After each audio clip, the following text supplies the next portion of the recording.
আমি এখন রোস্ট ভাজবো, এই জন্য রোস্ট ফ্রাই প্যানে তেল দিব আর ফ্রাই প্যানটা তাতিয়ে নেব। এখন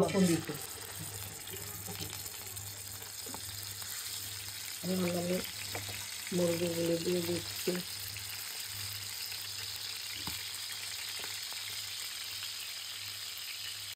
এখন আমার রোস্টের মুরগি ভাজা হয়ে গেছে, সব উঠাই ফেলবো। এখন আমি রোস্টের এগুলি ভেজে নিচ্ছি। এই যে আমি পেঁয়াজ বাটা, রসুন বাটা, আদা বাটা, জিরা বাটা, গরম মশলা, জায়ফল, জত্রি, পোস্তদানা, তারপরে গোলমরিচ বাটা, আর এটা হলো টক দই। এখন আমি একে একে দেব, আপনাদের দেখাবো। এখন আমি পেঁয়াজের জন্য পেঁয়াজ বাটা দিয়ে দিচ্ছি রোস্টের জন্য।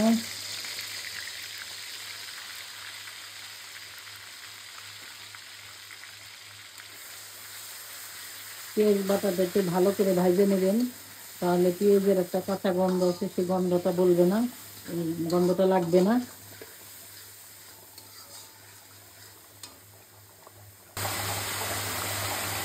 আমার পেঁয়াজটা হয়ে গেছে।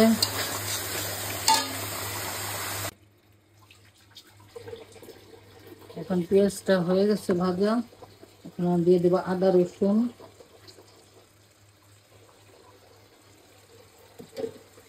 তারপরে দিয়ে দেব হলো এই যে পোস্তদানা, পোস্তদানা, তারপরে রোস্টের পোস্তদানা, জায়ফল, জত্রি, আর হলো গোলমরিচ গুঁড়া।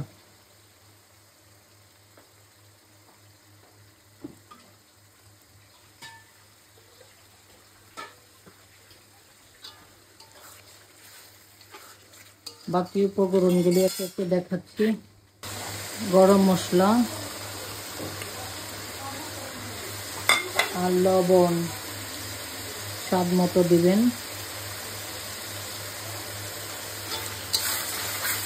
আবার দেখাচ্ছি। এখন আমি দিয়ে দিচ্ছি রোস্টের মশলা, অল্প, সব দেওয়া হয়েছে, তারপর একটু স্বাদ বাড়ার জন্য দিলাম।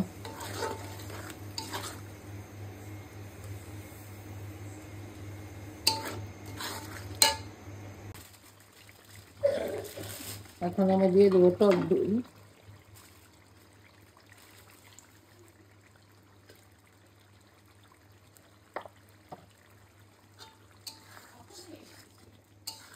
এখন রোস্টে দিব একটু চিনি, আর দেবো হলো সস,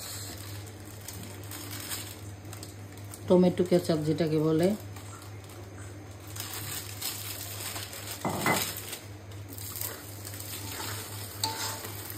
এখন আর কষিয়ে নিই, তোর দেখা। এখন মুরগির মাংসটা দিয়ে দিব, রোস্টে ভাজা রোস্ট।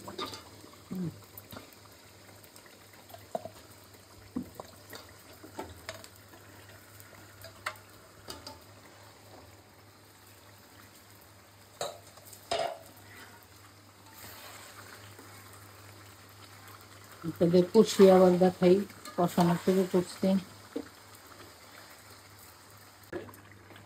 এখন দিয়ে দেবো কাঁচামরিচ,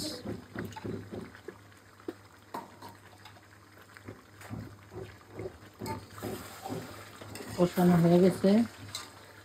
এখন গরম পানি দিয়ে দেব।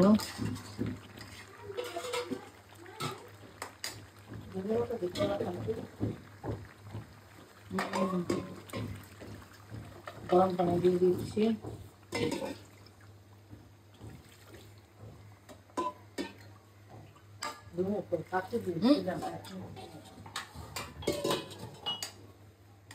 এই যে আমি ভাজা পেঁয়াজ ব্রন দিয়ে দিচ্ছি রোস্টের ভিতরে।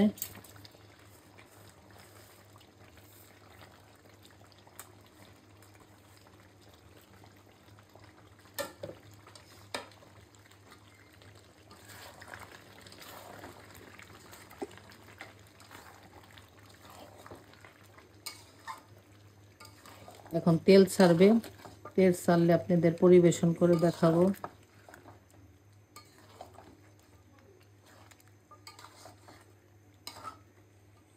এই যে আমার রোস্টটা হয়ে গেছে।